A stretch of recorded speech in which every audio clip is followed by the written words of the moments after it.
Selamat siang, terima kasih Ibu Arum. Terima kasih Pak Ticin sudah membuka dengan sangat detail dan jelas. Selamat siang untuk rekan-rekan IAI, rekan-rekan praktisi, akademisi, dan teman-teman mahasiswa yang belum saya kenal semuanya. Salam kenal. Mungkin tadi Pak Ticin sebagai akademisi sudah lengkap sekali ya Pak. Bapak akademisi dan praktisi ya. Double-double. Kalau saya praktisi aja, saya memang dari dulu jalurnya di praktek aja. Tapi saya senang sekali ada kesempatan ini. Mungkin ini poin-poin yang akan coba saya rangkum. Tidak bisa saya sampaikan semuanya karena banyak sekali dan menarik sekali. Pekerjaan saya selama ini lebih banyak di lapangan ya, on-site, site architect atau di project management. Dan untuk kali ini, sesi kali ini mungkin saya lebih banyak menjelaskan khusus untuk di Kota Tua Jakarta karena kaitannya dengan stasiun gitu. Oke, yang pertama ini mungkin kalau yang sudah pernah ke Jakarta pasti sudah tahu ya bahwa di Kota Tua em, salah satu ini mungkin satu-satunya stasiun yang terbesar dan yang terminus ya sifatnya berakhir paling akhir di ujung ini adalah stasiun Kota Jakarta atau singkatannya BEOS. BEOS itu sebenarnya Bataviasche Oosterspoorweg Maatschappai, perusahaan kereta api. Mungkin nanti di Surabaya lebih dijelaskan oleh Pak Sena ya, karena jadi mentor juga di sana. Tapi sekarang istilah ini menjadi em, BEOS itu menjadi nama ya. Banyak orang nggak tahu BEOS itu singkatan gitu. Jadi kebanyakan orang taunya stasiun kota atau stasiun BEOS. Atau kalau zaman dulu sebenarnya Batavia and Omstreken. Jadi Batavia dan sekitarnya. Kalau sekarang disebutnya Jabodetabek. Saya juga pengguna KRL. Mungkin saya sudah 10 tahun ya naik. Tiap hari naik KRL. Karena 10 tahun pertama di Jakarta nyetir rasanya lelah dengan kemacetan gitu. Jadi ternyata enak sekali naik public transport dan bisa kemana-mana dengan lebih cepat. Jadi rata-rata puluhan ribu ya, 20 ribuan lebih eh, penumpang yang menggunakan ini. Di hari ini stasiun kota agak berbeda sedikit kalau ada yang sudah lama belum ke stasiun kota, sekarang sudah ada platform luas sekali di sebelahnya Plaza Fathahillah ini dan menuju Fathahillah sekarang sedang penuh kemacetan karena sedang konstruksi MRT koridor Kota Tua. Mungkin segitu hanya untuk stasiunnya, tapi di sini saya mau menjelaskan bahwa karena dibangun stasiun itu, terbentuklah fungsi-fungsi di sekitar stasiunnya gitu. Sejak kapan rencana restorasi itu dimulai untuk Jakarta? Sebenarnya sudah dari tahun 72. Jadi Pak Ali Sadikin sebagai gubernur waktu itu sudah mencanangkan restorasi karena Kota Tua Jakarta adalah kalau bisa disebut sentral bisnis distrik terbesar di eh, wilayah kolonialisme Belanda yang dibangun di daerah di wilayah timur gitu. Jadi CBD Jakarta pertama ya di Kota Tua ini dan sudah banyak upaya untuk merevitalisasi, merestorasi, memperbaiki gitu. Tapi selalu masih terhambat gitu. Yang terakhir nih 2013 ini di tempat saya bergabung. Jadi 2013 ditetapkan ketika itu Pak Jokowi masih gubernur, ditetapkan bahwa ada perusahaan bernama Jakarta Old Town Revitalization Corporation. Jadi ditunjuk untuk menangani perbaikan dan manajemennya. Mungkin kalau bisa disandingkan apple to apple itu yang paling mirip mungkin seperti Georgetown. Di Georgetown di Malaysia sudah ada manajemen seperti ini juga dan sangat kompleks isi kantornya gitu ya dan menangani seluruh kawasan yang dilestarikan, seluruh kawasan cagar budaya. Jadi diresmikan JOTRC 2013 dan saya diundang bergabung menjadi project manager di 2014. Nah, jadi mungkin ini yang berusaha berusaha saya rangkum yang paling mudah dimengerti mungkin jadi pekerjaannya saya di project management team Tadinya saya sendiri sebagai PM, kemudian karena pekerjaannya sangat banyak, waktu itu kami menangani 11 bangunan di seputar stasiun Beos. Kemudian harus mengundang arsitek, dan arsiteknya pun banyak ya, karena harus spesialisasi, karena kami waktu itu dikejar waktu dalam 2 tahun harus membenahi paralel 11 bangunan. Akhirnya yang selesai hanya 6 karena keterbatasan waktu dan biaya juga. Jadi waktu itu arsitek yang terundang adalah konsultan-konsultan yang melalui kurasi dan memang prominent architects di Jakarta. Di antaranya nanti saya sebutkan beberapa. Dan ada beberapa yang hanya konseptor, ada yang harus di lapangan juga, ada yang memang memahami konservasi gitu ya.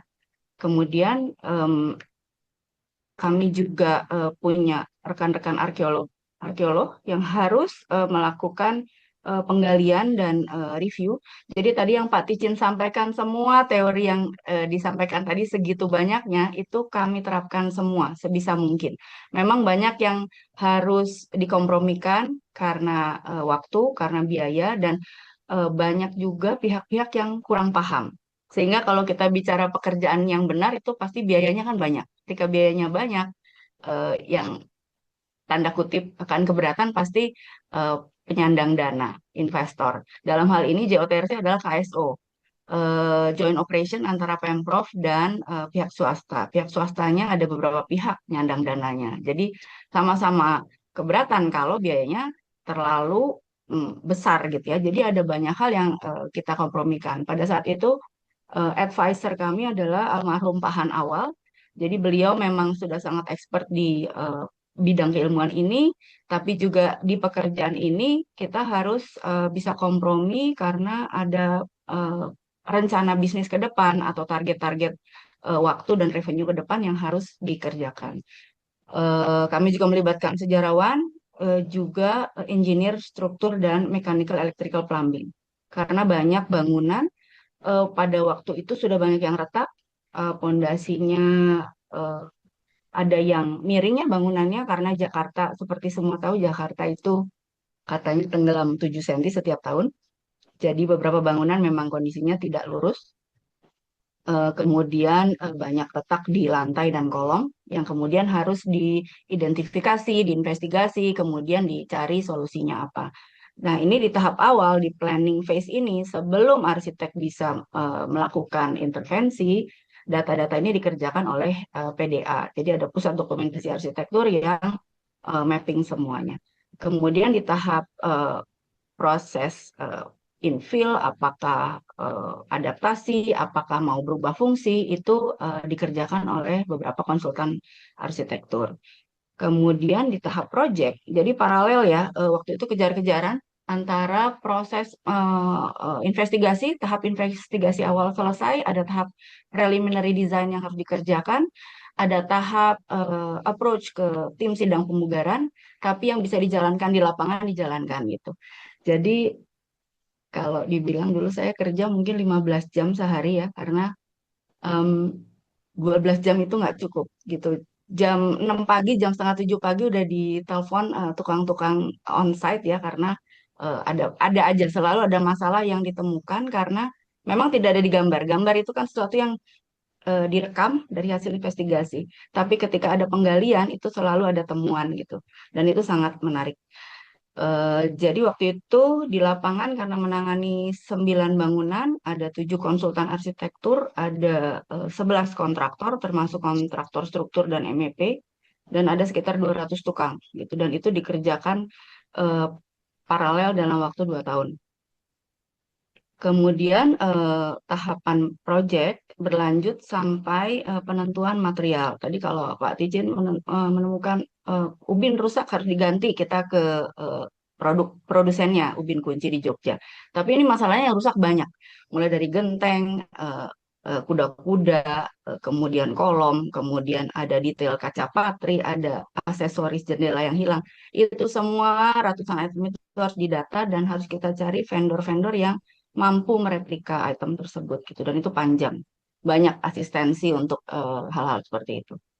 Kemudian tahap interior desainnya belum belum sampai ke sana, pekerjaannya sudah disudahi waktu itu. Nanti saya lanjutkan ceritanya.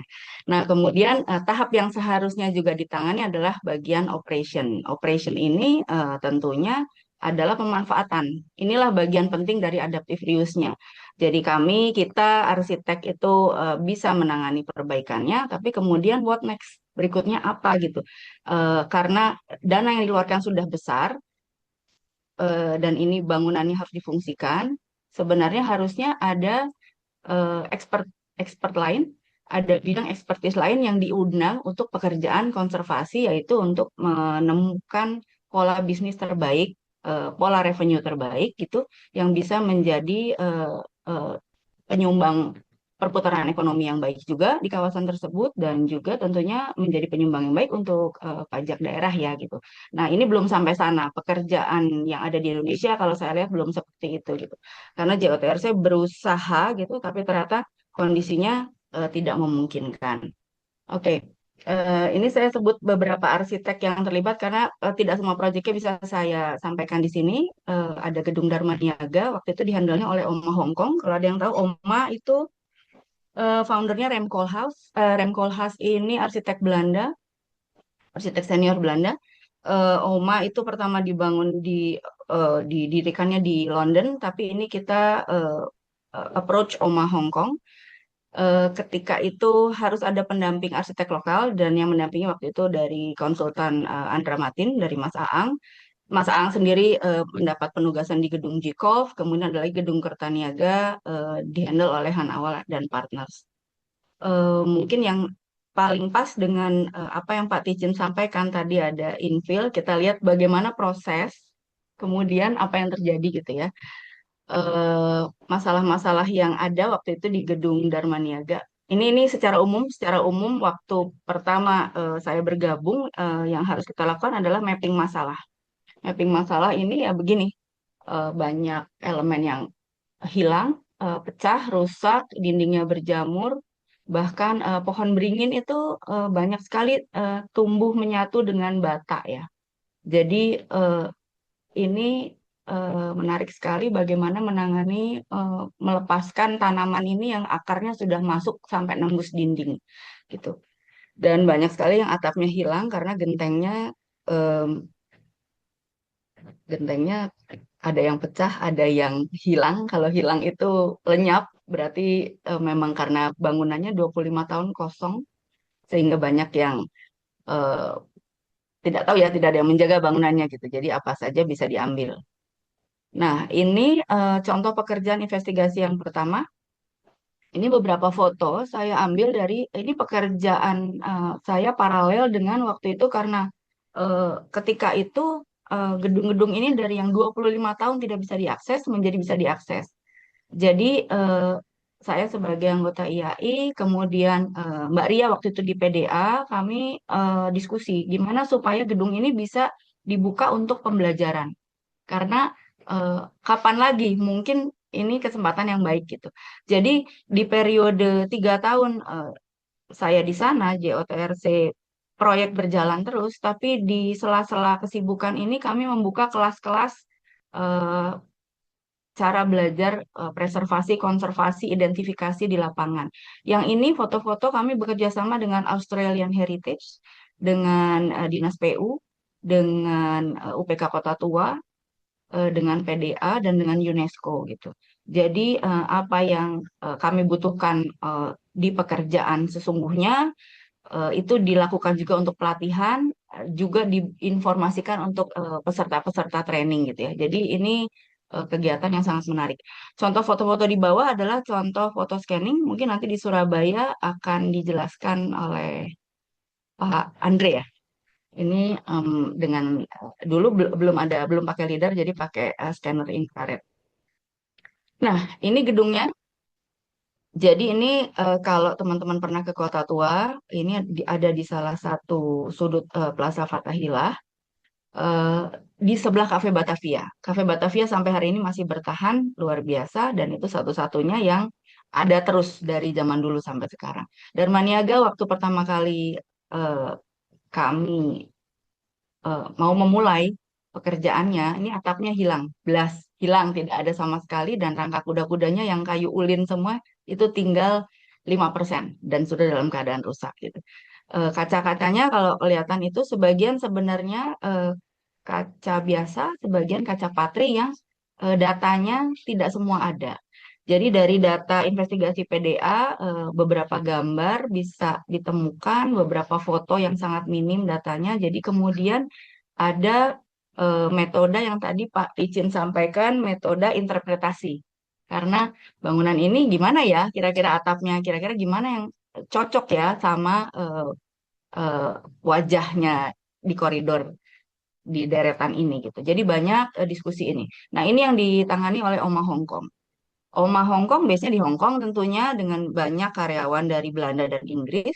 Ketika itu belum ada Zoom dan ada perbedaan waktu sedikit. Jadi meeting-meeting kami dilakukan via Skype eh, dan em, banyak diskusi ini. Jadi dulu mungkin pandemi semua orang sudah pakai Zoom gitu ya. Kami 2013 ini sudah harus meeting online dan harus mengatur waktu on time dengan jeda waktu yang berbeda dengan mampu mempresentasikan gambar. Kalau nggak salah dulu di Skype itu belum ada bisa screen sharing gitu ya. Jadinya eh, kadang-kadang kita pakai whiteboard, kadang-kadang kertas gulungannya kita tampilkan di layar gitu ya. Jadi seperti itu. Eh, Kemudian ini maket maket yang dicoba dibuat oleh Oma, tapi diproduksi di Indonesia gitu. Karena kita harus belajar bagaimana ruangan ini mau diadaptifkan gitu. Yang kiri adalah bentuk bangunan aslinya dari existing yang kita lihat waktu itu. Yang kanan adalah upaya intervensi yang ingin dilakukan oleh Oma. Oma Hong Kong ini sangat futuristik ya waktu itu, sehingga usulannya, idenya adalah membuat void di seluruh gedung dari lantai 3 ke 2 ke 1 gitu ya. Dan ini proses panjang untuk bisa negosiasi dengan tim sidang pemugaran, karena tentunya ini kalau ini sampai dilakukan, ini tentunya tidak reversible. Tadi Pak Ticin sudah menjelaskan reversible itu hanya menambahkan material tapi bisa dikembalikan ke awal. Kalau ini Oma minta dibolongin, dijadikan void karena setelah dianalisa segala macam ya panjang analisanya bahwa bangunan ini menjadi tidak menarik karena em, tidak ada eh, koneksi visual dari lantai 3 ke lantai 1 gitu. Masuk akal karena bangunan ini dulunya berfungsi sebagai kantong penyimpanan obat-obatan.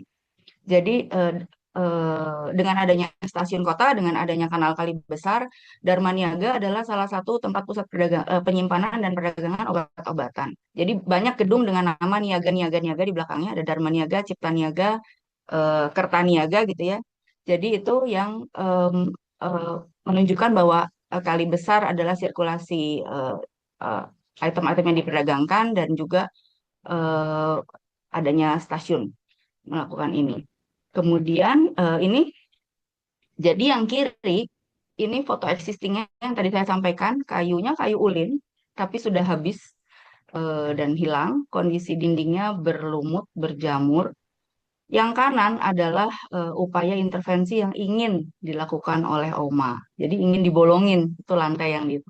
Nah, ketika ada ide dari arsitek dibolongin ya, kalau arsitek kadang-kadang di posisi di pekerjaan saya sebagai PM ini jadi eh, lebih menyadari ya bahwa kalau jadi arsitek juga harus em, punya empati terhadap profesi lain khususnya struktur gitu. Karena waktu ini ide dibolongin gitu ya, menyampaikannya mudah, tapi orang struktur itu sampai berminggu-minggu mencoba berbagai metode bagaimana supaya tidak kolaps gitu. Karena kalau lantainya kolaps kan bahaya sekali ya. Gitu. Foto yang kedua yang di bawahnya, yang kiri adalah existingnya, yang kanan adalah intervensi tadi mau dibolongin dari atas gitu. Jadi dari tidak ada apa-apa menjadi ada tangga. Nah, ternyata itu tidak bisa kejadian. Ini yang ada hari ini. Jadi kalau ini adalah kondisi waktu kami berproses desain dan itu mencapai hampir 8 bulan proses membenahi struktur, kekuatan struktur sampai untuk bisa mengakomodasi ini juga presentasi di sidang ya, tim sidang pemugaran kalau sekarang namanya eh, tenaga ahli pemugaran di sidang juga gitu untuk direview. Tapi pada kenyataan ini tidak bisa dilakukan, tidak berani dilakukan karena ke satu safety, untuk safety tidak ada waktu itu yang bisa menjamin dengan kondisi visual ingin dipertahankan, tidak ada penambahan struktur yang terlalu signifikan, tapi ingin dibolongi itu safety agak riskan. Kemudian yang kedua dengan tidak reversible, kalau dibolongi tidak bisa dikembalikan, itu juga menjadi hal yang sulit diterima ketika itu di PSP. Kemudian akhirnya ini diselesaikan artinya diperbaiki atapnya, diperbaiki lantainya, diperkuat kolomnya, tapi akhirnya kosong. Hanya beberapa kali dipakai pameran mahasiswa, tapi kemudian JOTRC mengalami perubahan. Ada permasalahan di politik, pendanaan, pergantian gubernur, sehingga akhirnya dibekukan pekerjaan di JOTRC. Akhirnya di tahun, mungkin kalau nggak salah 3 atau 4 tahun yang lalu, eh, ada vendor tenan yang IO yang ingin bekerja sama di Kota Tua dan bisnisnya adalah rumah hantu. Jadi bangunan yang sudah diperbaiki, sudah dipoles, ini pakai ubin kunci semua di hari ini. eh, Konon katanya lumayan laku gitu karena revenue-nya banyak, banyak orang ingin ditakut-takuti, kurang takut mungkin di hidupnya, ingin ditakut-takuti sehingga laku banget ini di Kota Tua gitu ya. Dan tentunya kalau waktu saya ke sana terakhir ya banyak yang rusak ya. Dinding yang tadi Pak Tijin menjelaskan bagaimana menentukan layer dinding, kita sudah mengupas, mengecat ulang, pakai breathable paint gitu ya. Biayanya lebih mahal dari cat biasa gitu. Tapi pada akhirnya ketika dijadikan rumah hantu, rusak lagi semua gitu. Ini pentingnya yang tadi saya sampaikan di awal bahwa harusnya manajemen konservasi itu disertai dengan kelanjutan adaptive reuse-nya mau sebagai apa sehingga ada bisnis plan yang jelas. Ini berikutnya bangunan Kertaniaga yang juga rusak parah. Ini dindingnya sudah miring. Ini dindingnya kebetulan bata semua. Kemudian sangat miring. Ini kemudian diberi kekuatan baja gitu. Jadi ini contoh bagaimana meeting-meeting kami beda gedung, beda tim dan itu dilakukan setiap hari. Udah kayak apa ya? Rally meeting itu dari jam 8 pagi sampai jam 4 sore untuk setidaknya 4 sampai 5 gedung per hari gitu. Karena kalau tidak meeting tidak selesai pekerjaan ini karena setiap sudut ada masalah yang harus dibenahi. Dan tim yang terlibat itu project manajemen JOTRC, kemudian ada konsultan struktur, ada konsultan MEP, ada konsultan arsitektur, kemudian ada kontraktor gitu. Jadi meetingnya selalu lengkap. Nah, ini contoh gedung yang ini ya. Gedung yang ini setelah diperbaiki, ini sempat dimanfaatkan oleh Mel's Hostel. Kalau ada yang tahu atau mungkin bisa mengakses Instagram, ini sempat hits juga di Kota Tua.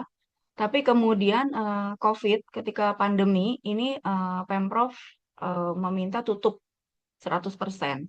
Sehingga Mel's Hostel tidak bisa beroperasi lagi.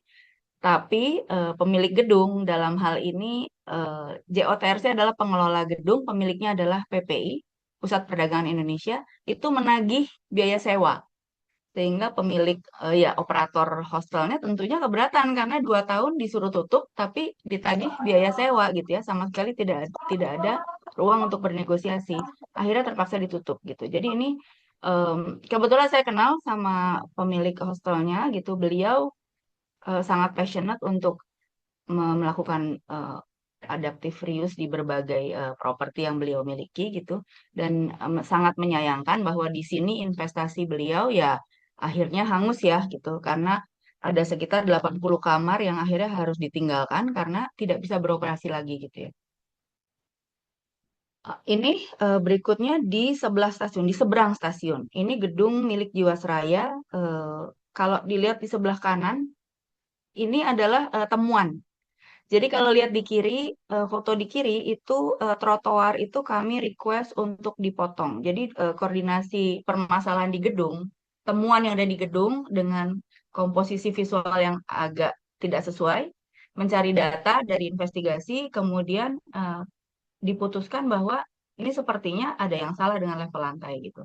Akhirnya kami berkoordinasi dengan Dinas Bina Marga ya untuk minta izin untuk motong trotoar. Akhirnya trotoar kita gali 1,1 meter dan ditemukanlah keramik mosaik tulisannya Olveh. Olveh ini singkatan kepanjangannya panjang banget ya bahasa Belanda, tapi singkatan bahwa ini adalah perusahaan asuransi jiwa milik Belanda. Dan ini didesain oleh bersaudara Schumacher gitu.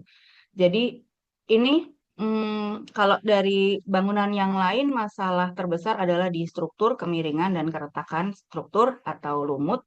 Kalau gedung Olveh ini masalah terbesar adalah air. Karena posisi bangunan 1 meter lebih di bawah bangunan kiri kanannya dan di bawah jalan gitu.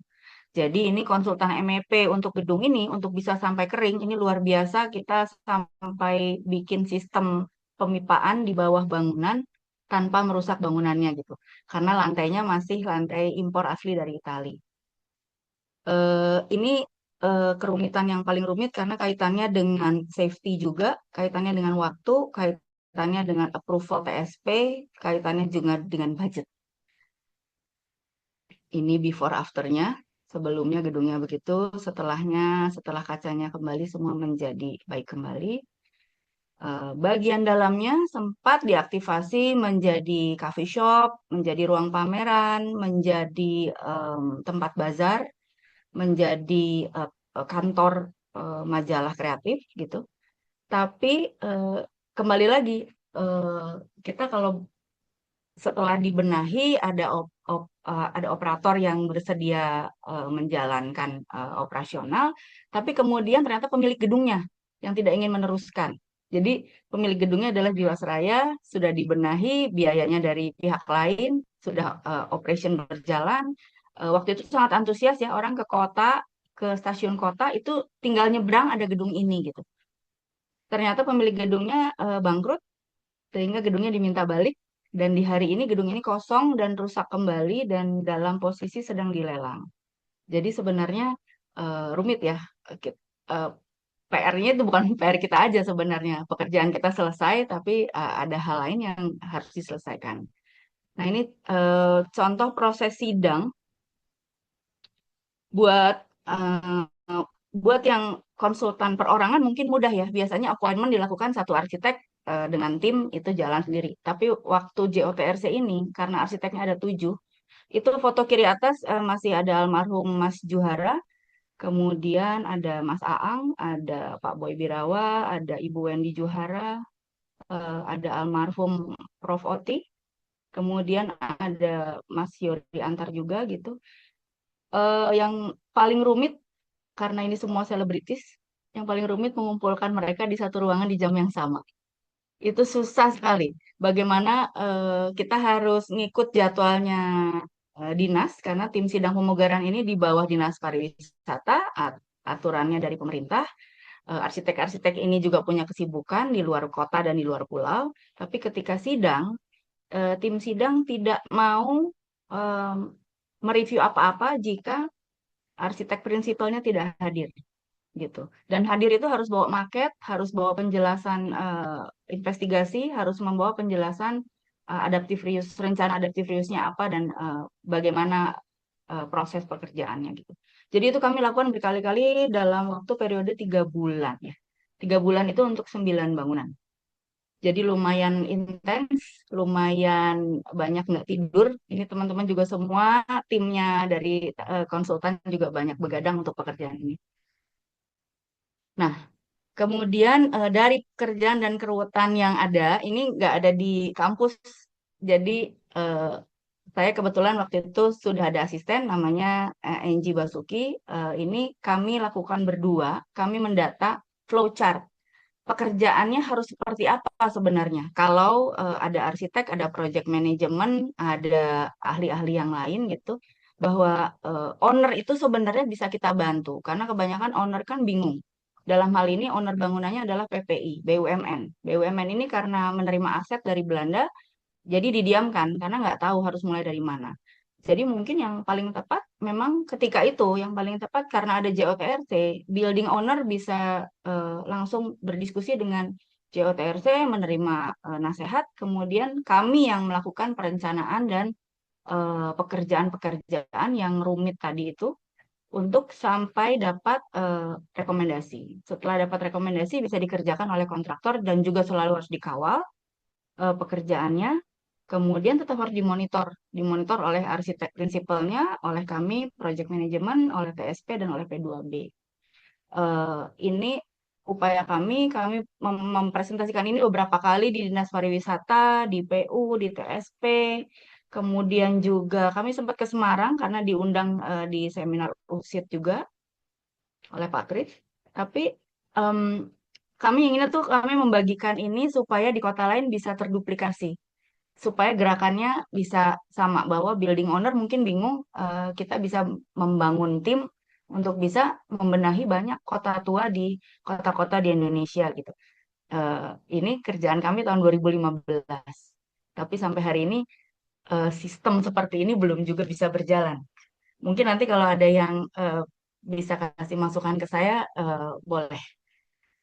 Yang berikutnya, eh, mungkin ini saya pelajari aja ya. Ini dalam berjalannya setelah saya dari JOTRC, saya di Kemenpar menangani revitalisasi desa adat juga.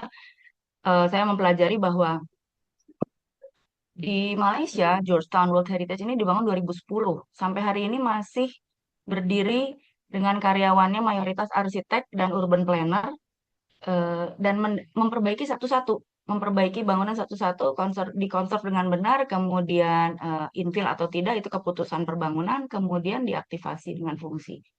Di Inggris juga begitu, malah ada donatur tetap. Di Jepang juga begitu. Ini kalau lihat tahunnya, di Malaysia 2010, JOTRC didirikan 2013, kemudian di Inggris 2015, di Jepang 2017.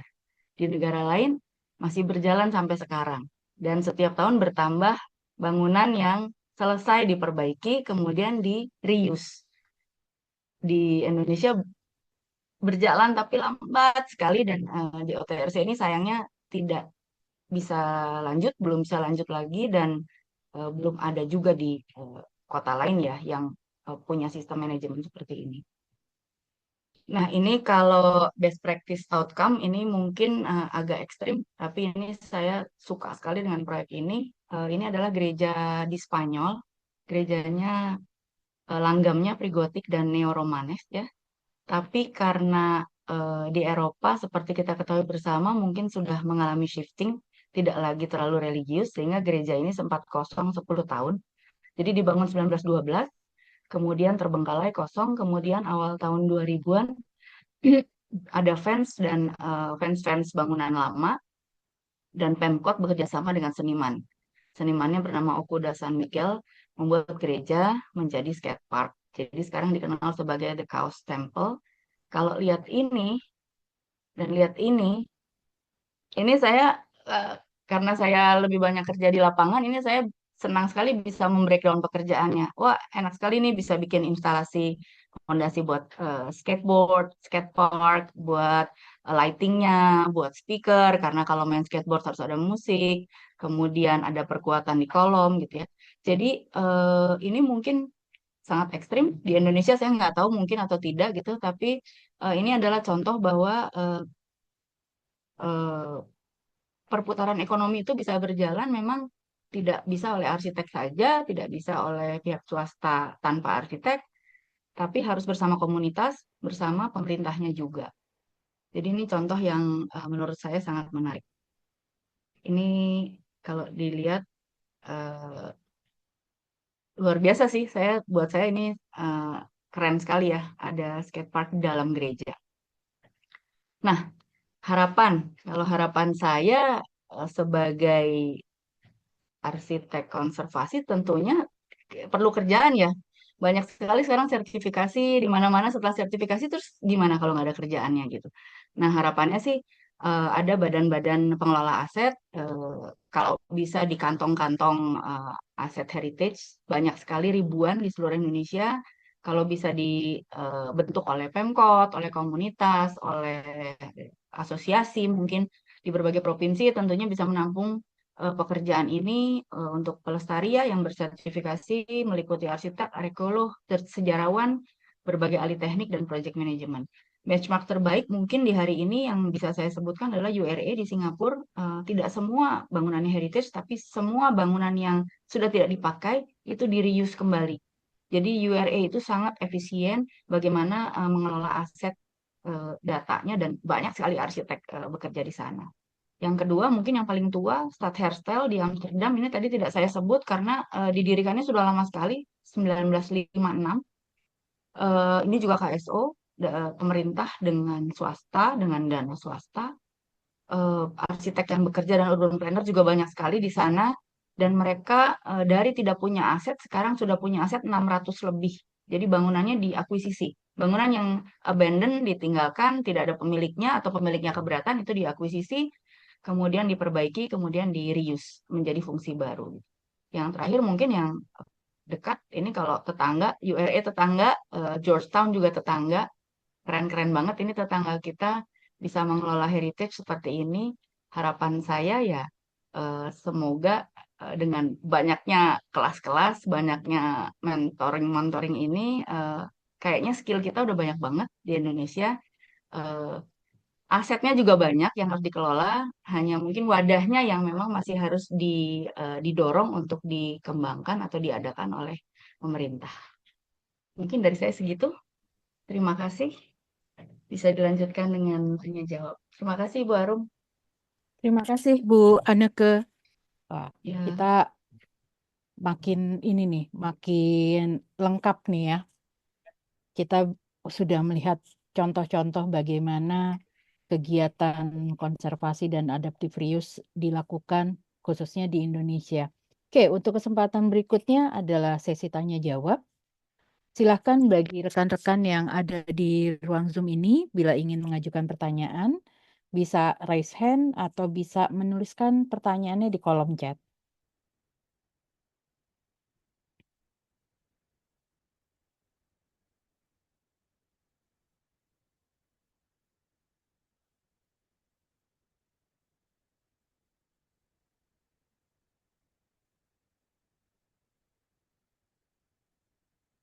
Nih, biasanya gini nih, anteng-anteng. Apa karena puasa ya? Jadi tenang-tenang gitu, hemat energi gitu.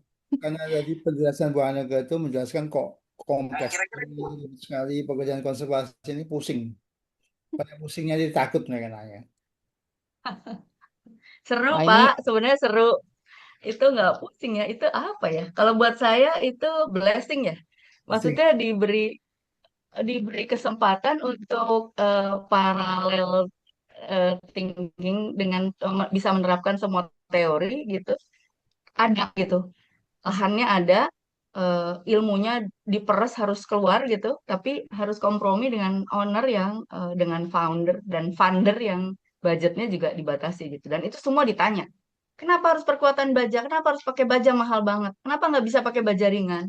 Kenapa harus ubin kunci yang mahal banget? Kenapa nggak bisa pakai roman? Itu perdebatan dengan owners ya, gitu. Dan itu kita harus harus Kasus kita dulu kan jadi Java Sebangnya juga kita perkuatan struktur pakai pakai apa namanya fiber fiber fiber apa yang tipis itu.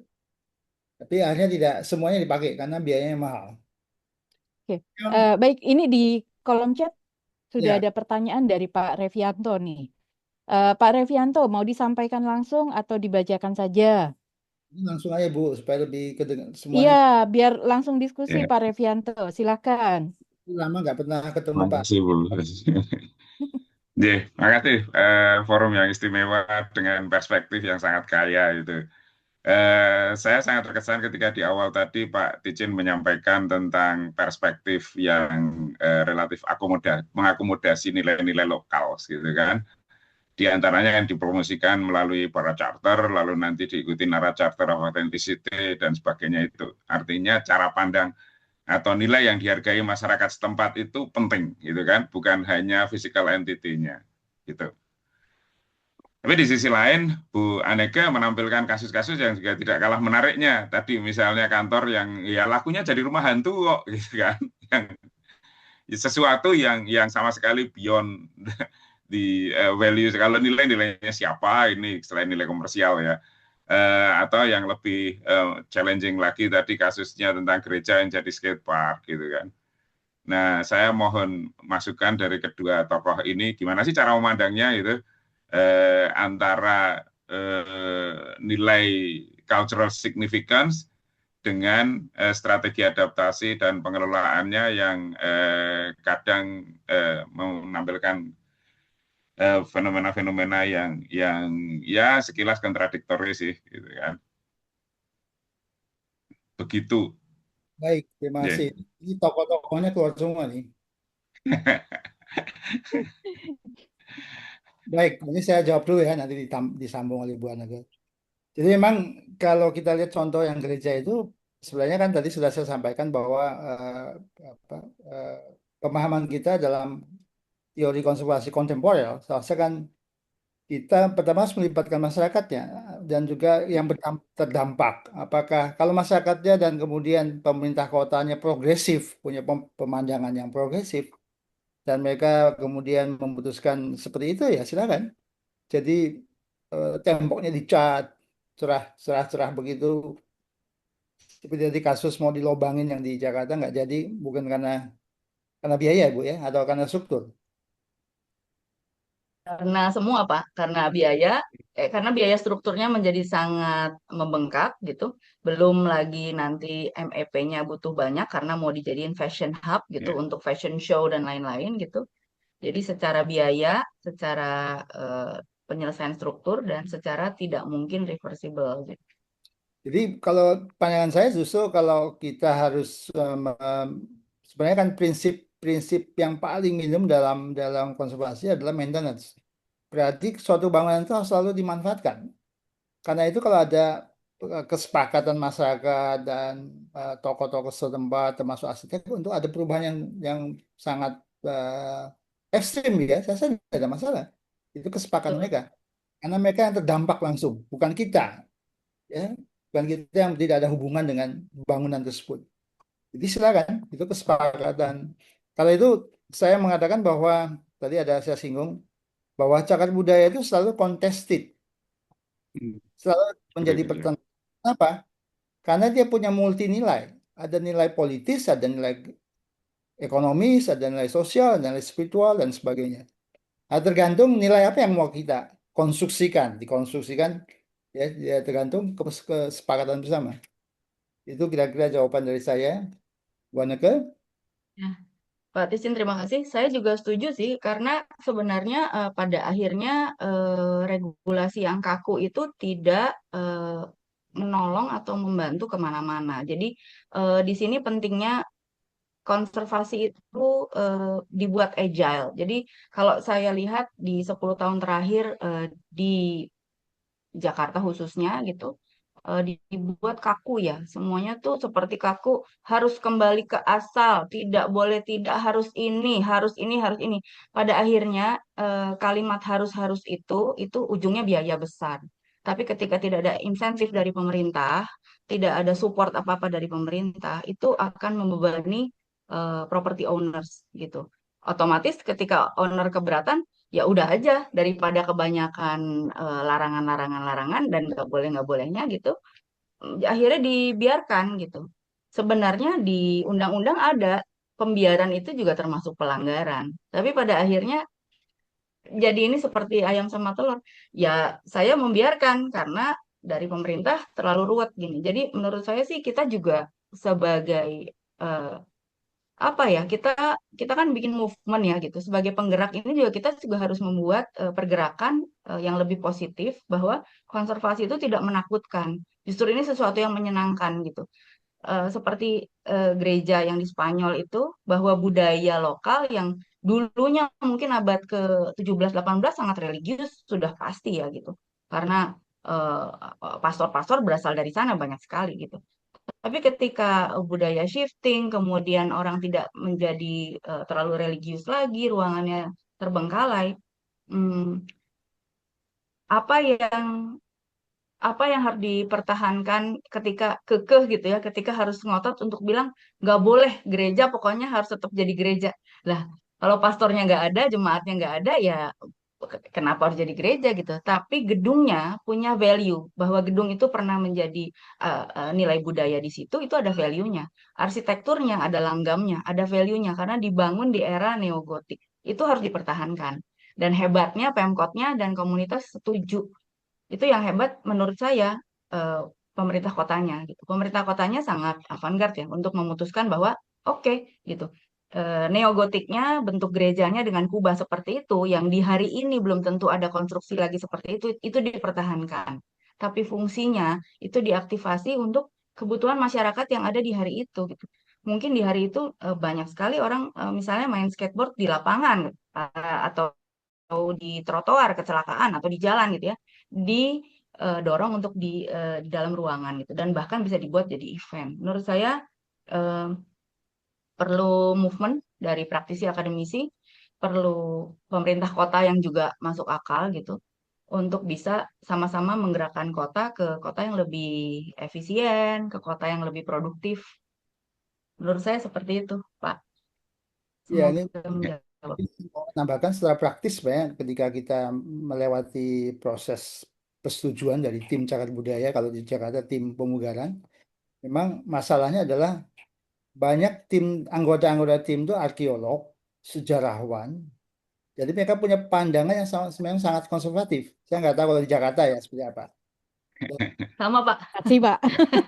Sama, Iya, sama, Pak. saya Jadi itu sebagai yang tim maksud saya. ahli cagar budaya juga kalau mau melonggarkan bisa disemprit undang-undang nanti. Oh, Ketika ada yang Enggak, Pak. PT UN kayak gitu kok boleh, maka bisa kena juga karena di pasalnya itu menjadi Eh, sangat longgar gitu kan. Nah ini juga bukan berarti betul. mereka itu karena penginnya lalu rigid, tapi karena regulasinya mengharuskan mereka atau menugasi mereka untuk menjadi guardian of the law gitu kan. Nah itu Betul, mereka Pak. juga Be- dalam posisi yang tidak mudah itu. betul, tapi kalau saya lihat Heeh. penjabaran undang-undang itu juga masih terlalu kaku gitu. Banyak deskripsi dalam pasal turunannya, banyak deskripsi dalam regulasi lainnya yang bisa dibandingkan, itu tidak pernah dikeluarkan. Tidak pernah mau dibaca atau dipelajari atau disajikan gitu.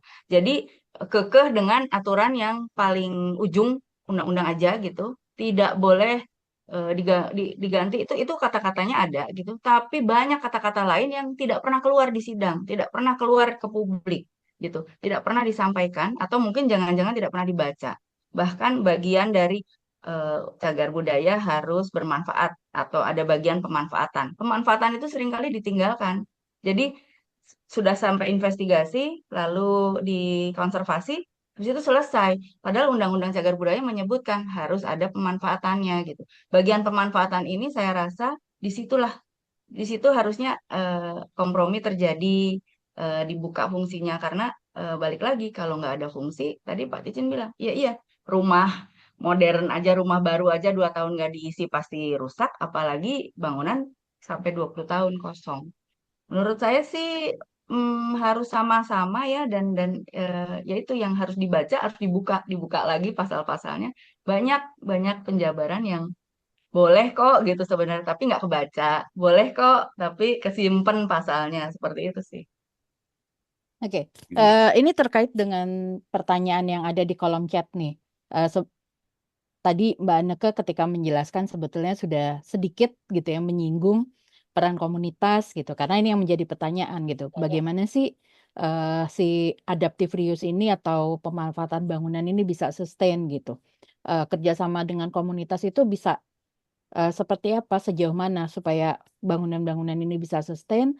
Terus kemudian terkait dengan owner nih, karena tadi Mbak Anneke juga udah menjelaskan bahwa punya bangunan CB biayanya nggak sedikit gitu. Bagaimana kerjasama yang terbentuk di lapangan sejauh ini gitu. Kalau kayak di Georgetown atau di Singapura gitu ya, pemerintahnya siap ambil alih, kalau di Indonesia gimana?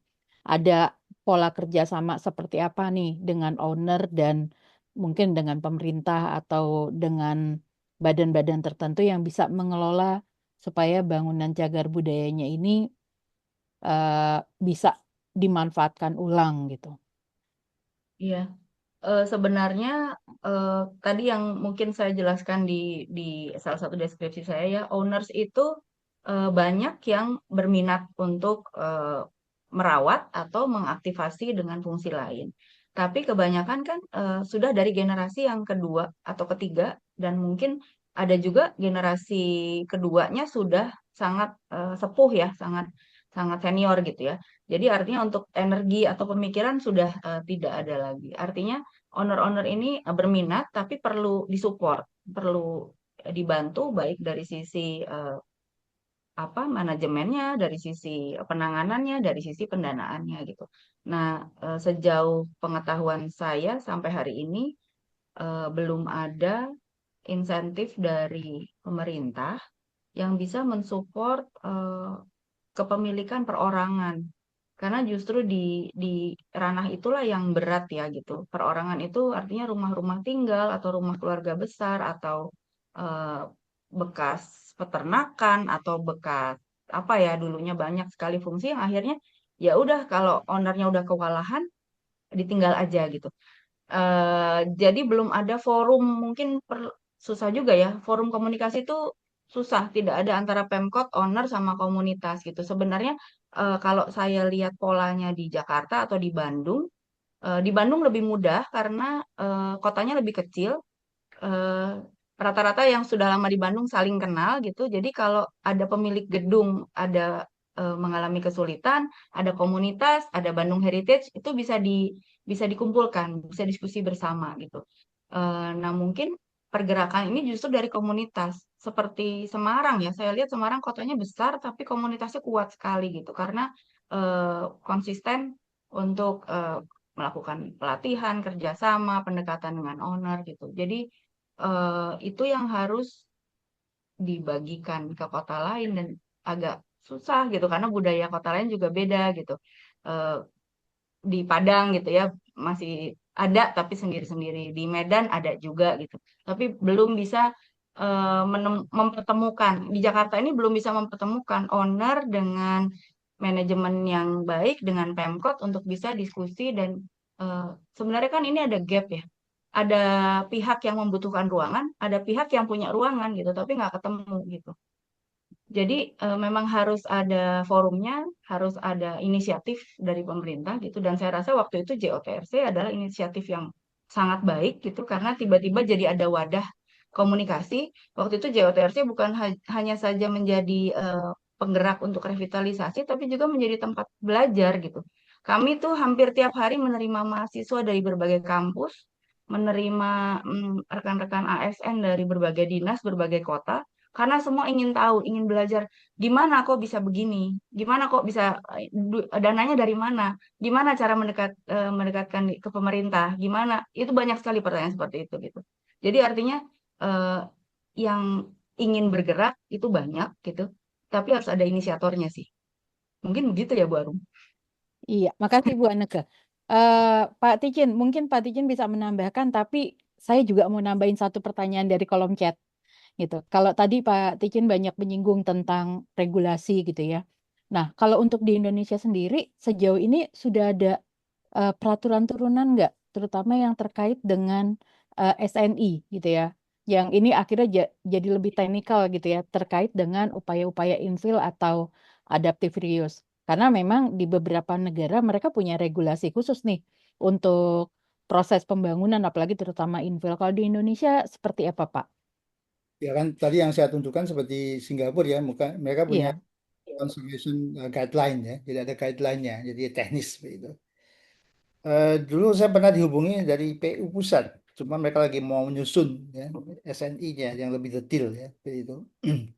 Eh, yang penting sebenarnya kan kembali lagi kalau konservasi ini sangat dinamis dalam prakteknya perencanaan, apalagi waktu perencanaan kita mungkin masih perencanaan kita masih lebih statis ya. Ketika kita masuk ke pelaksanaan, ada sesuatu yang kita bongkar, kita menemukan sesuatu lapisan yang baru, itu kita kemudian harus berdiskusi lagi seperti yang disampaikan Bu Aneka juga. Jadi sangat dinamis di lapangan nanti. Sehingga sebenarnya yang tadi saya sampaikan, yang kita pegang kan prinsipnya. Ya, prinsip-prinsip yang dipegang.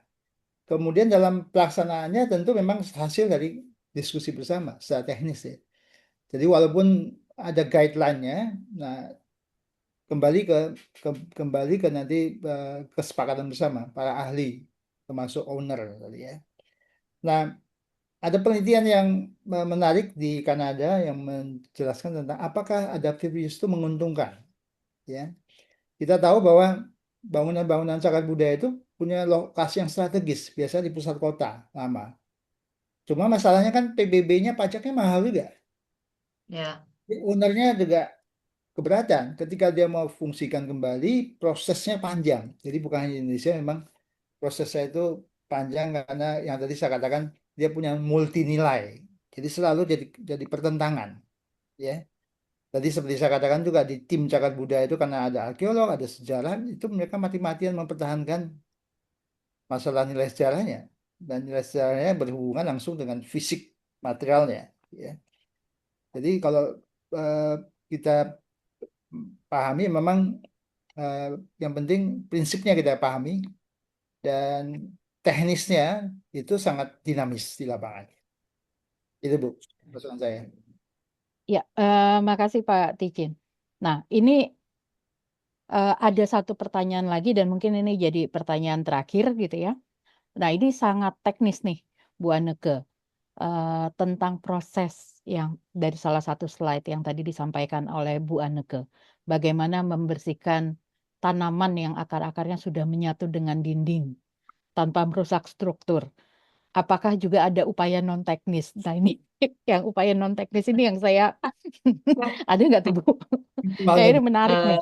ya, Hmm. halo Pak Agung. Kalau non teknis banyak Pak di bangunan itu. Waktu saya di sana ya kita berdampingan dengan yang non teknis. Jadi ada beberapa pekerjaan non teknis tapi bukan dengan pohon. Kalau pohon itu harus teknis karena ada herbisida pembunuh gulma, ada herbisida pembunuh pohon kayu keras ada. Itu ada di pasaran ya, bisa dibeli gitu. Dan itu harus diaplikasi di pohonnya, tapi ditunggunya tuh 2 minggu sampai 3 minggu sampai dia uh, akarnya mati dulu. Setelah mati baru dia kering, habis kering baru bisa ditarik satu-satu di antara bata ya, karena kalau langsung ditarik semua itu temboknya pasti runtuh ya, roboh gitu.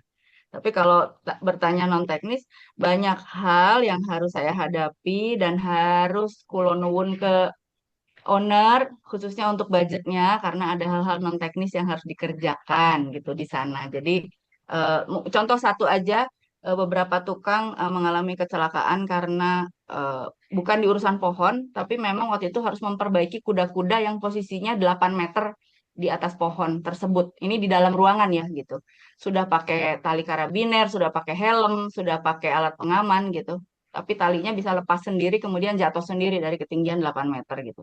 Tukangnya mengalami patah tulang, tapi kemudian ya pekerjaan itu bukan masalah teknis, alat teknisnya sudah lengkap, skillnya sudah lengkap, tapi ada hal non teknis yang harus diselesaikan dengan adat Indonesia dengan pemotongan ayam dan tumpengan gitu ya. Jadi ayam cemani waktu itu gitu. Jadi ada beberapa kecelakaan yang tidak bisa dijelaskan secara engineering, secara teknis itu nggak bisa gitu. Ini nanti tidak ilmiah ini saya bercerita begini di mahasiswa kampus ya gitu. Itu mungkin untuk sesi sharing yang lain. Tapi terima kasih pertanyaannya. Mungkin yang di atas dari Gavin itu semoga udah menjawab tadi ya, bahwa owner sebenarnya kalau ada forumnya sama komunitas sama Pemkot itu ada yang mau melepas atau ada yang tidak mau melepas, tapi intinya mau dibantu pengelolaannya, penanganannya, dan tentunya saling menguntungkan. Sebenarnya begitu sih. Jadi memang bergeraknya harus ke arah sana. Mungkin begitu. Semoga menjawab semuanya. Terima kasih. Ya, Pak Tijin masih ada yang mau disampaikan? Silahkan, Pak. Yonan aja itu kan tadi spiritual tadi kan ada intangible heritage di dalam. Oh betul Pak, sangat, dan bentuk makhluknya macam-macam juga Pak di sana. Aduh, ini kalau bahas itu bisa makin panjang nih kita. Oke, baik. Kita ternyata sudah sampai di penghujung waktu yang dijadwalkan untuk kesempatan pagi hingga siang hari ini. Eh, ini diskusi atau pemaparan hari ini masih akan berlanjut di workshop minggu depan. Kalau mau belajar lebih dalam lagi, terutama dengan Pak Ticin, bisa bergabung di kegiatan workshop gitu antara tanggal 5 sampai tanggal 7 di Surabaya. sayang sekali Bu Anneke berhalangan hadir, jadi hanya bisa mendampingi via online gitu ya. Eh, bagi Semoga yang lancar belum, ya Bu Arum. Pak Titin, amin. semoga lancar, Bu Arum lancar. Amin. Bagi yang belum mendaftar untuk kegiatan workshop, bisa scroll up dan lihat link di atas. Silakan mendaftar, masih dibuka kesempatan. Dan untuk yang belum mengisi presensi kegiatan hari ini, silakan diisi presensinya. Sebelum saya kembalikan acaranya ke Pak Dwi untuk kemudian ditutup. Terima kasih rekan-rekan semua. Sampai bertemu lagi minggu depan. Terima kasih Bu Silakan Arum. Pak Dwi.